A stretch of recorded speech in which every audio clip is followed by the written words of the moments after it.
என்ன இன்னைக்கு இன்னும் காய்கறி கடைக்காரனே காணோம்.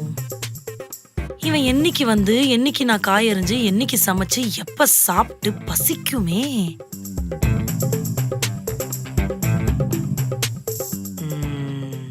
ஐடியா வந்துருச்சு, முயற்சி பண்ணி பார்ப்போம். இந்தா வரேன்.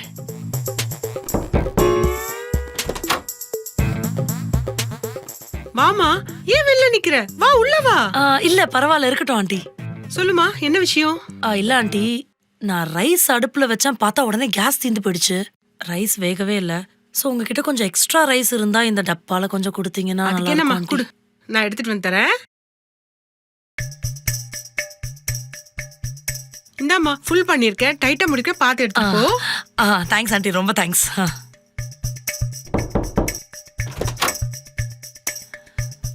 சொல்லுமா. இல்ல ஆண்டி, பால்ல தயிரை ஊத்தி உரக்குத்திருந்தனா தோயவே இல்ல.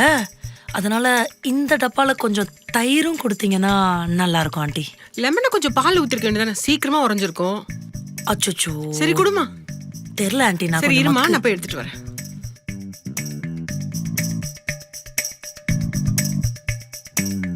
இந்தாம்மா. ரொம்ப தேங்க்ஸ் ஆண்டி, ரொம்ப தேங்க்ஸ் ஆண்டி. ஆண்டி, மறுபடியும் என்னம்மா? இல்ல ஆண்டி, அந்த லெமனும் நீங்க கொஞ்சம் கொடுத்தீங்கன்னா நல்லா இருக்கும். ஏன்னா தயிரையும் லெமனையும் பிரிச்சு வாங்கிட்டு போக கூடாதுன்னு மகாபிரபு பட்ஜெட் பத்மநாபன் சொல்லிருக்காரு ஆண்டி. இருமா. நைட்டுக்கு லெமன் ரைஸ் ஆச்சு. இந்தா. ரொம்ப தேங்க்ஸ் ஆண்டி, ரொம்ப தேங்க்ஸ். உங்க உதவியை நான் மறக்கவே மாட்டேன். Thanks aunty. கொஞ்சம் ஓவரா தான் கேக்குறோமோ? கேப்பா.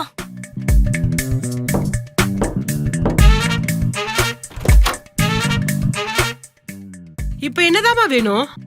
இல்ல ஆண்டி, உங்ககிட்டயே எல்லாமே வாங்கிட்டு வெறும் ₹1 ஊறுகாய் வாங்குறதுக்கு கடைக்கு போனா அந்த கடைக்காரர் என்ன பார்த்து என்ன ஆண்டி நினைப்பாரு? இப்ப என்ன ஊறுகாய் வேணுமா? கரெக்டா சொன்னீங்க ஆண்டி. என்ன மச மசன் நின்னு வேடிக்கை பார்த்துக்கிட்டு இருக்கீங்க? ஊறுகாய் எடுத்து வந்து கொடுங்க ஆண்டி, நான் சாப்பிட்ட அடுத்த வேலையை பார்க்க வேணாமா?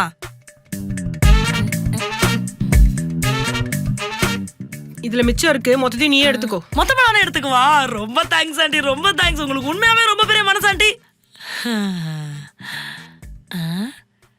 எல்லாருக்கிட்டையும் ரா மெட்டீரியல்ஸா வாங்குறத விட இப்படி சமைச்ச சாப்பாடே வாங்கிட்டா வேலை இன்னும் ஈஸியா முடிஞ்சிருதே, செலவு மிச்சம். ஓகே, ட்ரை பண்ணுவான். ஆண்டி கொஞ்சம் ரசம் தரீங்களா? What is the status, Archana? Save money, not for today, not for tomorrow, but for the future generation. Gautam. Archana, I asked about the work status. Sorry. நான் ஒரு ஜெனரல் ஆடியன்ஸ் மாதிரி behave பண்ணிட்டேன். Work status தானே, ஏதோ பண்ணிட்டே இருக்கேன், முடிச்சிடுவேன் கொஞ்ச நேரத்தில். Archana, your signal is weak. Check your Wi-Fi. Show, இப்போ கரெக்டாக வருமே. Yeah, it's perfect now. தெரியும். Okay, Archana, thank you. Thank you. சை, முதல்ல இந்த பக்கத்து வீட்டு அங்கிளுக்கு புதுசாக ஏதாச்சும் ஒரு வைஃபை ஸ்கீமை இன்ட்ரடியூஸ் பண்ணி வைஃபை ஸ்பீடை இன்க்ரீஸ் பண்ணணும். இல்லைன்னா நம்ம வேலை பார்க்கறது கஷ்டம் போல இருக்கு. ஐயோ, உங்களுக்கு வேலை பார்த்தே முடி நினைச்சிரும் போல. சர்ப்ரைஸ். நாயே, நீ என்ன வந்து திடீர்னு நிக்கிற? நீ தான் வெளியே கூப்பிட்டா பெட்ரோல் செலவுன்னு வரமாட்டேங்கிற, அதான் நானே வந்தேன். தெரிஞ்சா சரி. ஏய், நீயே செவத்தோட பள்ளி மாதிரி வச்சு உட்காந்துட்டு இருக்க, நல்லா கம்ஃபர்டபுளா உட்காந்து வேலை பார்க்க வேண்டியதானே? ஆட விளக்கண்ண, இங்க என்ன வைஃபை சிக்னல் உங்க அப்பா நான் கட்டி வச்சிருக்கான்? இங்கதான் கிடைக்கும்.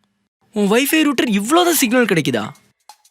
என்னோட வைஃபை இவ்வளவுதான் ரேஞ்ச் கிடைக்குதுன்னு இல்ல, சங்கர் அங்கிளோட வைஃபை இங்க மட்டும் தான் ரேஞ்ச் கிடைக்கும். இல்ல புரியல. டேய், நம்ம ஆபீஸ்ல வைஃபைக்கு காசு தராங்க, அதை வச்சு நான் வைஃபை வாங்கி வைக்கலாம். ஆனா பாவம்டா சங்கர் அங்கிள், மாசம் வைஃபைக்கு காசு கட்டுறாரு. யாருக்கு? அவரோட 4 வயசு பிள்ளைக்கு. அவன் ரைம்ஸ் பாக்குறதுக்கு அன்லிமிட்டட் இன்டர்நெட் எதுக்குடா? அவரும் அவங்க வைஃபும் கிளம்பி ஆபீஸ்க்கு போயிட்டா அந்த பையனும் அந்த பாட்டியும் வீட்டுல உட்காந்துருப்பாங்க. அவங்களுக்கு எதுக்கு இன்டர்நெட்? ஆனா அவங்க இன்டர்நெட் நமக்கு யூஸ் ஆகும் பாத்தியா? இந்த 2 இன்டர்நெட்டையும் சேவ் பண்றதுக்காக தான் இந்த பிளான். இதெல்லாம் ஒரு பொழப்பு. இதுவும் ஒரு பொழப்பு, காசு மிச்சமாவதுல. சரி, சாப்பிட போறோம், வரியா? நாளா வரல, நான் வாங்கி தரேன். நீ வாங்கி கொடுத்தாலும் செலவாகும். நான் பக்கத்து வீட்டு ஆண்டிக்கிட்ட இருந்து காய்கறி எல்லாம் உஷார் பண்ணி வச்சிருக்கேன், நான் சமைச்சு தரேன், சாப்பிட்டு போ. இந்த கஞ்ச ஜென்மம் திருந்தாது.